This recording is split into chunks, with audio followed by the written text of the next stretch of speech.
ऐसी जैसा होला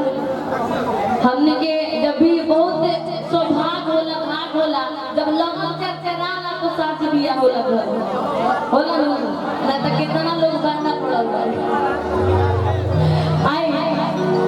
तनी जयकारी सब लगे के जाए के हमरा गो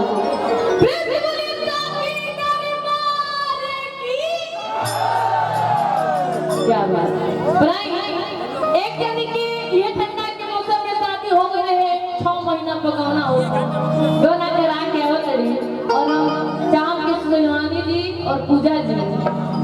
अच्छा निवानों के बुलावे की कोशिश करो और आप देखिए गुरु जी तनी खड़ा हो जाए आई है गुरु जी के भी हमरा तरफ से बार बार प्रणाम बाटे हमेशा गुरु जी के आशीर्वाद मिलत रहेला तनी गुरु जी के नाम पर ताली बजा दीजिए एक जैसे कि बहुत मेहनत के लिए बनी है कि प्रोग्राम खातिर सब कलाकार के बुलावे हैं बनाई दोनों करा के होते नहीं अब रसैया नहीं से बहुत तरीके से कि तू चली गई ला भूला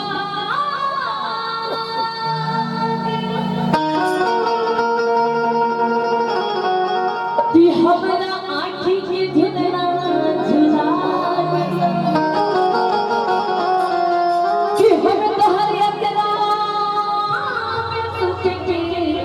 अकड़ हो गई तुके हृदय बगिया में जाके फूला अक्षरा दूसरा बार बोला काम होता अक्षरा जिसने आई कहल गई बा हमें के कहा तुम की आदमी गोर होकर चाहे करिया कहल गई बा कि आदमी गोर होकर चाहे करिया चेहरा पर पानी होके के चाहिए बिना कि भक भक गोर बने एकदम सोबर नहीं है इतिहास बात है कहल गई बा कि आदमी गोर होकर चाहे करिया चेहरा पर पानी होके के चाहिए अब तो ससुराली में गइला पर जरूर दो चार गो क्या बात है आई बहुत आजकल इतना सुंदर सुंदर गाना आ गई बा ए राजा हो मेरा हालात कि लगे लगो रोनिया मेरी अड़ोरा ए भैया मेरा हालात इतना नहीं कि लइका तोहर के पापा को हमरा सैया जी के चार म्यूजिक बजाए कि अरे जोहिया में कोयल बड़ो अरे गोद में खिला बाने बाबा यहाँ के हम जवाब पढ़ुए यहाँ के बुझा जाने की खाते पीते घर से बात और तानिया जी ये मेरी फ्रेंड है बहुत जब हम छोटे थे तभी से फ्रेंड हम लोग थे अब बहुत साल बाद हमसे मुलाकात आज भेंट हो रहा है कहाँ चली गई थी पता नहीं बाकी सब हाथ रखती रहो कहे कहता कि अरे जो ही आंखें कोयल बड़ा अरे गोद में खिला कि अरे वही दिन से मोने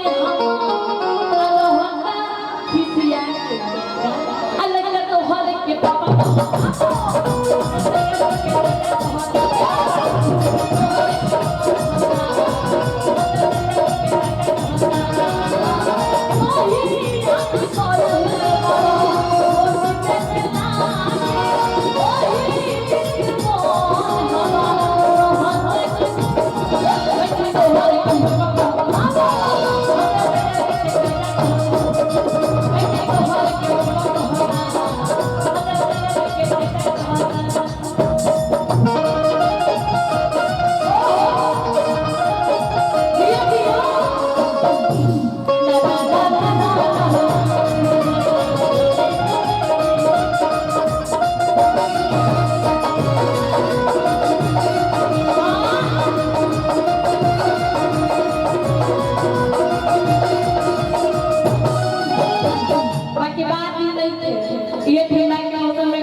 गिरी